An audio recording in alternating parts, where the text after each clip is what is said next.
Good evening and welcome to a special to the30.ca. I'm your host, Darko Milenkovic, and tonight we discuss advertising. Specifically, we are discussing the hot and controversial topic of native advertising in journalism. Journalism has had a steady decline in advertising revenue ever since the transition to online news. A large reason for this is in the decline in physical newspaper circulation and the loss of profit from print advertising that came with it. When it comes to digital journalism, the traditionally print publications have struggled to attract advertisers primarily due to the ineffectiveness of banner ads. To put things into perspective, for every dollar earned through online banner advertising, this in fact was equivalent to about $15 lost in potential profit. And this was a loss that would not have happened had the advertisement been in print rather than online. And this financial struggle is what has led to the inclusion of native advertising amongst journalism content.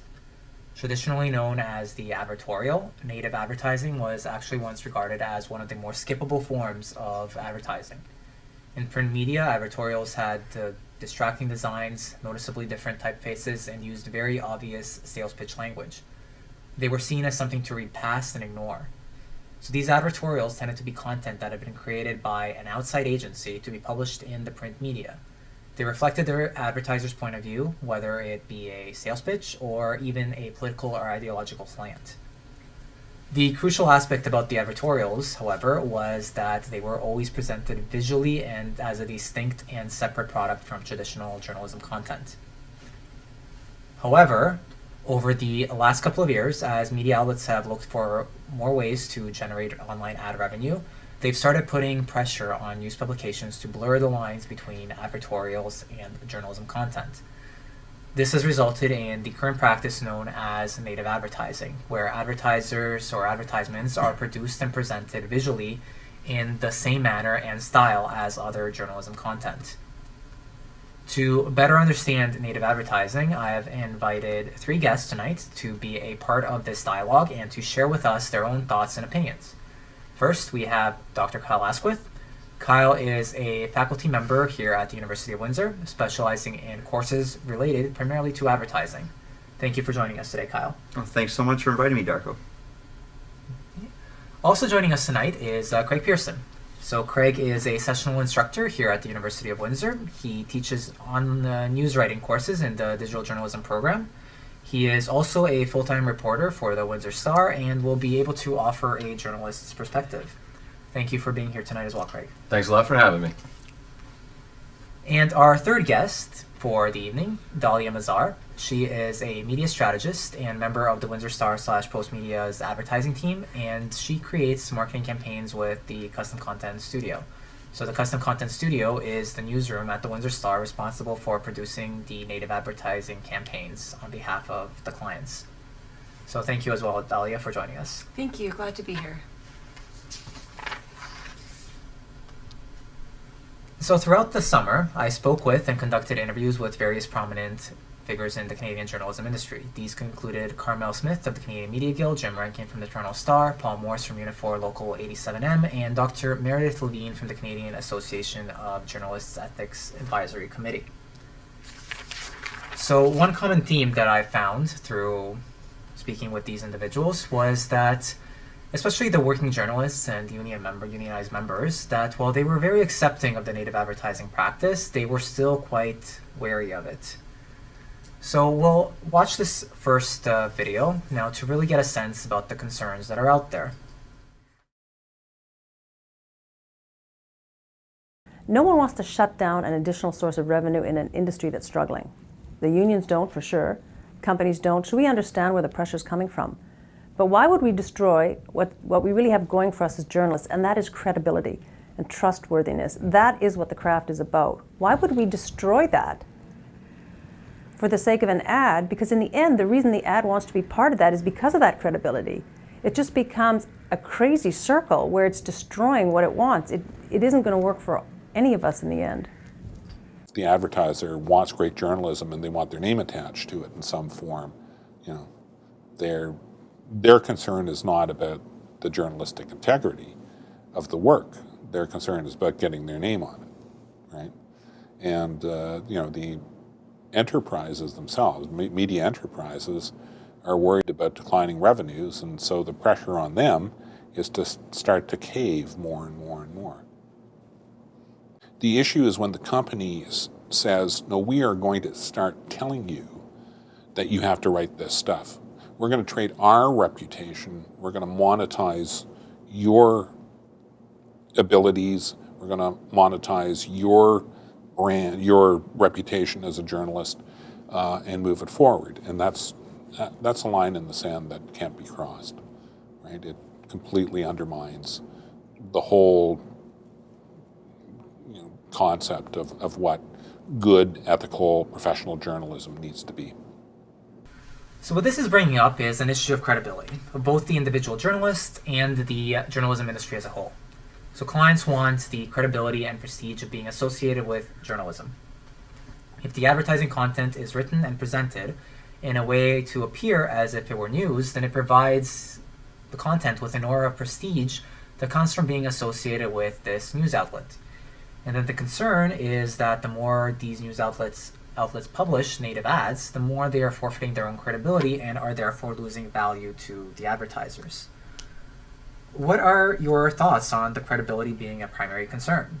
And is this something that the Windsor Star, for instance, takes into consideration when assigning or publishing items from that the custom content studio produces? Kyle? I agree. Credibility and the issue of legitimacy and reputation for journalism as an institution is the ultimate issue here. And it is why I have very strong concerns and am not really a fan of native advertising, in fact. Yeah, that's exactly what is happening, is that advertisers want the legitimacy, they want the reputation of these publishers, of these news brands. And these are news brands, something like a New York Times, for example, that have been over 100 years in the making, and so it's not something that should be quickly sacrificed. But I worry that's exactly what is happening, and I worry, in fact, that native advertising is perhaps a bit short-sighted. It's very a short-term solution. Advertisers want the legitimacy of attaching themselves to legitimate journalism and a news brand, but at the same time, by including native advertising, that might hurt the legitimacy of a news brand. It may dissuade readers from turning to that news brand. So again, sort of short term, because the exact same thing advertisers are seeking, they're hurting, which is legitimacy. Yeah, thank you. Craig, do you have anything to add on that? Yeah, well, I think it's very important for journalism to remain credible, and that's why I think that there should be a distinction between native advertising and journalism. That said, I'm sort of halfway on this. I believe that anybody who knows anything about the newspaper industry right now, in particular post-media where I work, knows that we are essentially in survival mode. We absolutely have to bring in money or we will be shrinking beyond belief, possibly closing, who knows. So therefore, it's important that we bring in money. If this is one way that advertisers are willing to bring money to the table, then I think we have to consider it. Again, as long as there's a clear distinction, as long as the reader can tell, either in the paper or online, that native advertising is something different than the regular reporting, then I think it's something that we should still have. Thank you. Dahlia, do you have some final remarks on this topic of kind of the selling of legitimacy as kind of we discussed? Well, credibility is the most important part of journalism. Without credibility, you don't really have it. So it's like the foundation of a house. If you get rid of it, the house will collapse. So when we talk about credibility, that's why we're transparent with our audiences. We label things as sponsored content. If we're not transparent with them, we lose them. And we lose our audience, and advertisers have nobody to even tell their story to. So credibility is important for us to keep our audience and then get those advertising dollars. Yeah, thank you very much for all your thoughts and insights. So the next piece that I've actually prepared actually expands on this notion of credibility and offers us this viewpoint of how journalists may actually be able to maintain their reputation and the legitimacy of their practice. So let's take a look at this clip next. The front page used to be sacred, you know, it was all about the news. There was no advertising on the front page of the Star. And now when you look at the front page of the Star, there's an ad, you know, up here, and down at the bottom, today we don't have, or that this day there isn't one, but usually there's a big banner ad right along the bottom here. So I just raised that as an example of how over time advertising has changed, and the business has adopted different techniques of advertising to keep paying the bills and paying for the journalism. So there's been a creep of advertising into the editorial realm. Media outlets have moved closer to actually trying to monetize the reputation, the integrity of their journalists, of the actual work that journalists do. And journalists, to be successful, to be trusted, need to be able to do work independent of outside pressures, of advertising pressures. They need to be able to publish their stuff without having an advertiser be able to look at it. We have special sections in the newspaper and online and in our tablet, which are lifestyle kind of sections, or they're occasionally there'll be a big special on Sick Kids Hospital, and that section never would have come about if it wasn't for the fact that Sick Kids is paying for it. They're paying for advertising in that section, and in that case, there's real journalists doing the stories and the visuals, but there's editorial control over it. We're not giving up editorial control over that content. So that's another kind of advertising. It's not really, I wouldn't call it native. It's a sponsored section. So what we have here is the suggestion that if journalists are writing native ads, as long as they have editorial control over the product, it makes the ad a bit more newsworthy and less of an advertisement. So let's hear some thoughts on this. Do we agree with this notion? Can we separate native advertising from sponsored content and define these two terms as being two very distinct and separate items? Kyle, your thoughts? Well, I do agree that it's important to make distinctions and not assume native advertising is one thing and that it works the same way for every kind of publisher, because there are publishers that will have their separate teams or studios to write these pieces. There may be publishers where they assign staff writers or journalists to the pieces, but they allow those writers to retain full editorial control.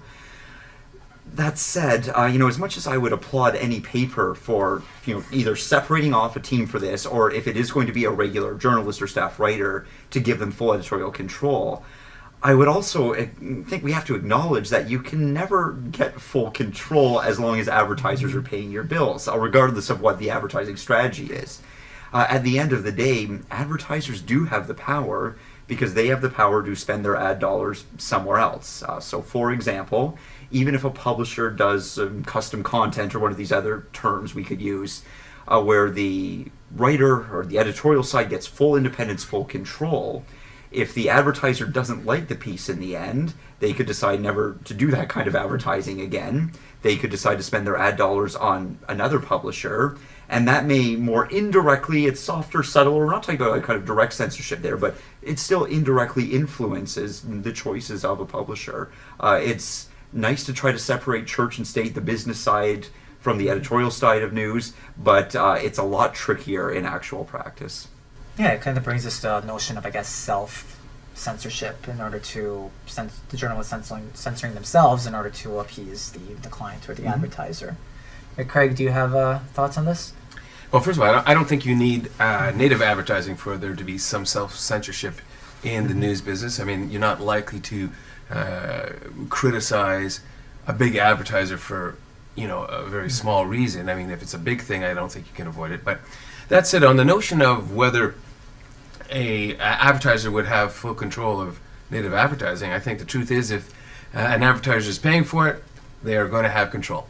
And that's just the way it works. But I don't think that journalists should be writing any of that. I know that I've never written any native advertising, and I hope that I never have to, because that will affect my credibility, and it will affect anybody's credibility who's supposed to be a journalist who is getting paid to write a nice story about an advertiser. Now, that said, we still do stories that are kind of like that. So, for instance, I just visited the newly opened Augustus 27, which is the fabulous new space on the top of the 27th floor of Augustus Tower at Caesars Windsor. It has not been open in the 8 years that the tower has been open.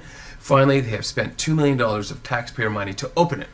So I think in that way it's newsworthy. And so I went up there to do this, plus the first gala that was up there was a fundraiser that called Starry Night that raised, I should say, $1 million for the proposed new mega hospital. $1 million, by the way, is the largest single event fundraising ever that has occurred in Windsor or Essex County. So all that's newsworthy. I went up there, I found the place fabulous. That's basically what I'm going to say, although I do include in the piece that Caesars Windsor has lost a lot of its revenue, and I point out that in the last 5 years it's slowly been raising its revenue again, which is good news. That's not the kind of thing that would likely get in there talking about the revenue and the loss of revenue and those kinds of things, and the competition from across the river, though I think it's important to include. But the point is, the article itself will still be fairly positive about this space that has probably the best view in Windsor and Detroit. Oh, well, thank you. And Dahlia, do you have any final remarks to add on to the idea of editorial control in native advertising? I 110% believe native advertising and sponsored content are two separate things. And the reason for that is native advertising is a story. The reason we sell it to advertisers, there's a story to be told, it's engaging. The way we say it, it's like a Venn diagram. It's what the audience wants and what the advertiser wants to say. And native's that kind of thin in between.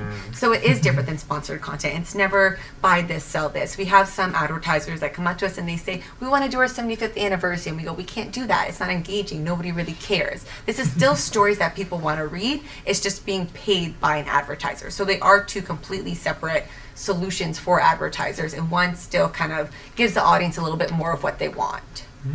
Well, thank you very much for that insight. That actually helps introduce the next video, which questions the various labels that native advertising has been given, whether that be sponsored content, branded content, partner content, custom content, or etc. So let's take a look at that next clip, and we'll move on from there.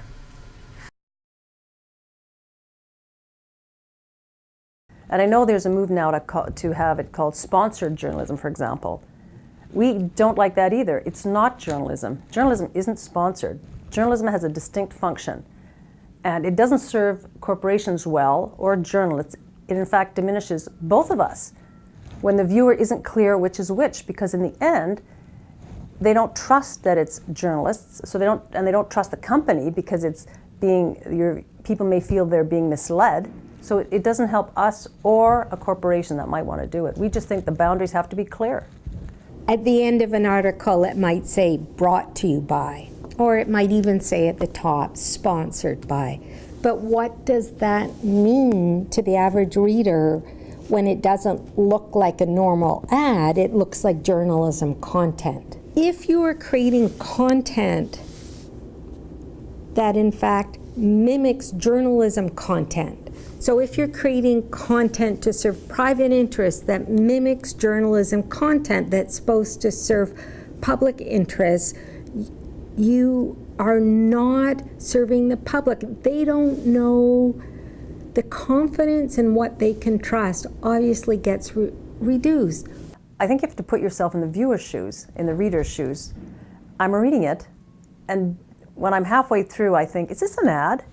Is this a news story? If there's confusion in my mind when I finish reading it, I may feel lied to, cheated. I may feel like the paper thinks I'm stupid, that I think this is a news story when it's really an ad. So in the end, I'm kind of annoyed at the paper. I may dismiss that reporter's works in future thinking it's an ad. And I could be offended by the company thinking I'm so stupid I'm going to read a story and think it's real when it's really an ad. So what this here brings up is a rather valuable question to consider. So are these labels enough? Is it enough to label a native advertisement as, for example, custom content when other aspects of the content are mimicking editorial or journalism copy? So would a reader be able to identify what they are reading is an advertisement? And quite simply, does it even matter if they're able to or aren't able to do so? Kyle, your thoughts? Well, it certainly does matter if readers can decipher what is a paid advertisement versus regular editorial content. It matters out of, I think, the ethics of the publisher to those readers, an ethical obligation, in other words, to the readers. It also matters legally, frankly. Advertising, marketing laws in Canada A part of what defines whether something might be false or misleading advertising is, does the audience even realize it's an ad? There's a legal side to this as well. So I think the disclosure of what is paid, some kind of paid advertising unit needs to be clear. It needs to be clear on the piece itself, whether it's labeled sponsored by, paid by, advertised by. But there's other ways beyond those kinds of words you can label something, whether it is changing the font, changing the color, putting a border around it. There's other important ways to label things, and publishers should err on the side of caution. As in, yes, some readers might be quite savvy to this and know exactly what they're looking at and whether they choose to continue reading it or not. But to always err on the side of caution, almost assuming the reader needs some guidance, needs some signpost to indicate this is different. But that brings up the whole contradiction of native advertising, which is that isn't what advertisers want. They have turned to this kind of advertising with the goal of blending in with media. Native is their way of wanting to make what is an advertisement indistinguishable from what is regular media content, because advertising, when it was assumed to be an interruption to our media content, whether it's a banner ad, a page in a magazine or newspaper, advertisers know that's easy to ignore. So they want it to blend in, but yet there's the legal and ethical obligation to make it very clear and put up some barriers and some walls around it, in other words. I don't think you can please both. I don't think you can fully please advertisers while having that obligation to audiences. Yeah, it kind of blurs the lines a little bit, as we Yes. discussed earlier. Craig, do you have further thoughts? Well, I agree with Dr. Asquith. I think that there should be a distinction. I think that you should be able to look at it and clearly tell which is the journalism, which is the native advertising. There was an interesting situation that happened to me recently. There was a story, a positive story about a local store that kept appearing on the Windsor Star, and I never actually clicked on it to read it, but I wondered to myself, why does this same story keep popping up about this store? And only when I looked at it closer did I notice that it was sponsored by, and I realized, oh, okay, that's native advertising. So, to the question of whether it's enough, not always. Some people will not know the difference, and therefore I think we have to have some emphasis as well in this increasingly internet-based society on awareness. We have to become media savvy. It's not just native advertising that's the issue. There's also something called fake news, which has come up, and that's something else we must be, I think, even more cautious about. It raised its head multiple times in the U.S. election. In fact, there was many people who voted one way because of some of these stories that they felt were true. So unless we become more savvy, more media savvy in this internet world, I think we're in trouble. That said, that does not absolve traditional media from making a distinction between journalism and native advertising. Yeah, thank you. That's fair. And Dahlia, do you have any final remarks on the notion of labeling native ads? Even from a marketing side, labeling is 110% important. And the reason for that is when we talk to advertisers, we sell them the audience. We don't exactly sell them the content. They want the audience. And if we're not being transparent with our audience, we will lose them. That's the whole idea of credibility, that they trust us. And if we lied to them and told them something was content when it was an ad, they would lose faith in journalism. So we would lose the advertisers too, So the advertisers need us to be transparent with them, and the audiences need us to be transparent with them. So labeling is for sure something that needs to continue to happen. As of right now, is it enough? We don't know. Journalism's going through a makeover, and it's not all, glitter and glamorous, because a lot of revenue is being lost and there's a lot of issues happening. So not just with native advertising, but with social media kind of jumping to the gun before us with news. There's a bunch of things going on. So is it enough for now? This is the best that we could do, but it's definitely going to change in the future once the audience tells us what they want and if they want more from us when it comes to labeling. Okay, well, thank you again for all of your responses. This actually leads us directly into the last video that I've prepared for us today, which actually raises the question over client control over native advertising. Previously, we talked about editorial control. This time, it's about client control. So this is especially relevant to consider if we are to accept native advertising as this newer form of journalism that we're kind of moving towards. So let's take a look at this last video clip, and then we'll get some thoughts on that as well. It's created a kind of privatized, atomistic form of journalism. So we tell some stories on some issues because it serves private interests, first and foremost. I don't think those broader concerns are ameliorated by the fact it was good journalism. We need, as a society, to be able to do good journalism because it's important, not because there's someone willing to fund that one particular story or issue. It's a real problem for us as a society, as a democratic society, because a free, independent, verifiable, neutral, and professional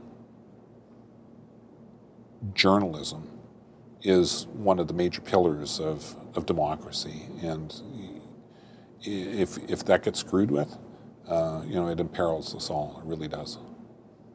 What are we doing when we privatize the decision making around what's in the public interest? Because that's what's happening.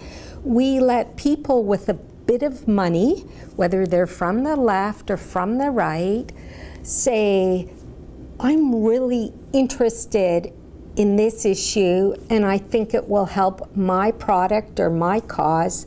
So I'm going to pay you money, New York Times or CBC or CTV, to talk about it. And while that issue may be really, really important, what about all the other issues that are really essential to us understanding what's going on in our world, but there isn't any billionaire willing to front investigating in those issues? So looking to the future, is it possible for journalism to act with both the private and public interest in mind? Or would you suggest that the two are being mutually exclusive? Let's even take into consideration the Windsor Star, their clients for native advertising. If these clients did not pay for coverage, would they receive any coverage at all, whether it be for good or ill, or would they just in general just receive less coverage?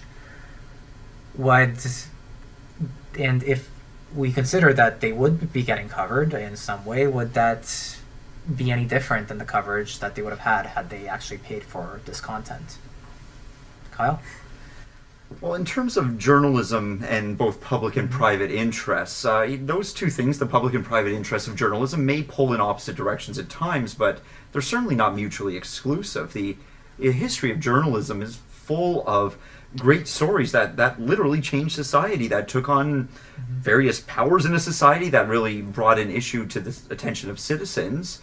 And a lot of those stories were done by newspapers that would have had their advertising or sales departments would have been perhaps worried about subscription numbers. They would have been worried about running themselves as a business at the same time. So yes, you can serve the public interest and still be a business, absolutely. Now, whether a native advertisement would ever really serve the public interest, I'm not sure. Whether it would be still covered or covered in another way, I'll defer that to my other panelists. But the only way for me that you could say native advertising would directly serve the public interest is if the revenue stream derived from it could allow for maintaining a certain level of resources at least, which is clearly not what's happening, just maintaining resources, or even better, add resources. And when I say resources, I'm talking about the resources that are covering city council meetings, that are covering the courthouse, police station. That in a city and for a local newspaper is really where the public interest lies. It's not with whoever's paying for the native advertising unit, but perhaps there is some optimism if you could at least use their money to support those other public interests. Yeah, I definitely can agree with that. Craig, do you have further thoughts? Well, the question is whether an advertiser would be covered if they didn't pay for native advertising. No, I don't think they would unless there's a legitimately newsworthy reason to cover them.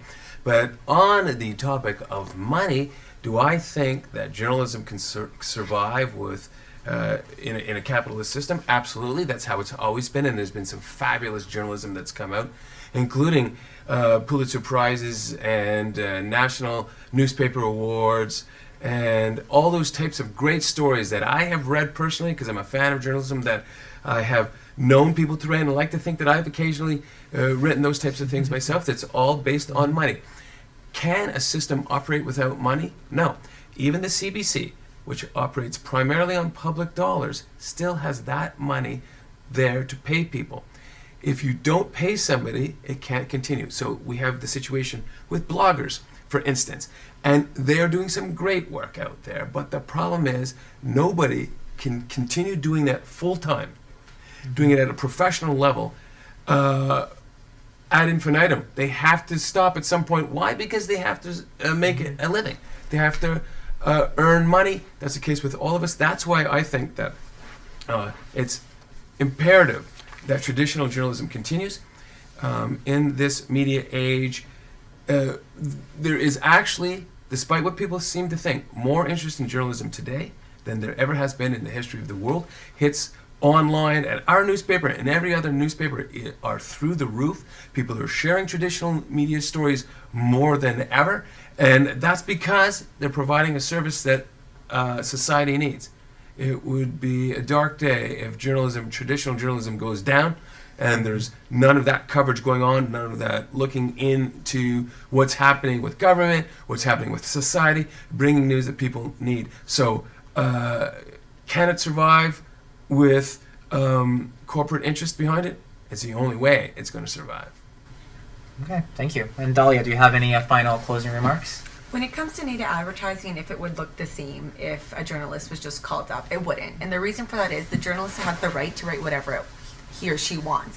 So a company can build a new complex and the journalist can come and they could write a negative story about that or a positive one, but it's a risk that the advertiser has to take. When it comes to native advertising, they have the control. We do write it, but they get to dictate what the story is about. So those advertisements would not look the same, or sorry, the content would not look the same.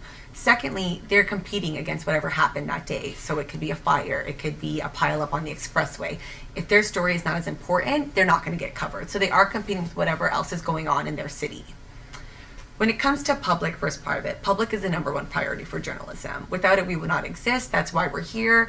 We're here to serve the public and give them the news that they need. So without public, private wouldn't even have a foot in this ball game. So definitely public is the number one priority, or private wouldn't even be a consideration. So they are the reason we're here and the number one priority for us. All right, thank you very much, and thank all three of you for once again sharing your thoughts and your insights and joining us this evening, and for another great round of responses. So to conclude tonight's session, so I just want to have my own kind of closing remarks. It is necessary for us to continue studying native advertising and the impact that it may potentially have on the future of journalism and the journalism industry as a whole. So it is also imperative that we continue to educate readers on this new form of advertising as well, so that they may be able to properly identify the practice when they're reading the news. So that's all the time we have for today. I just want to say thank you all for joining us.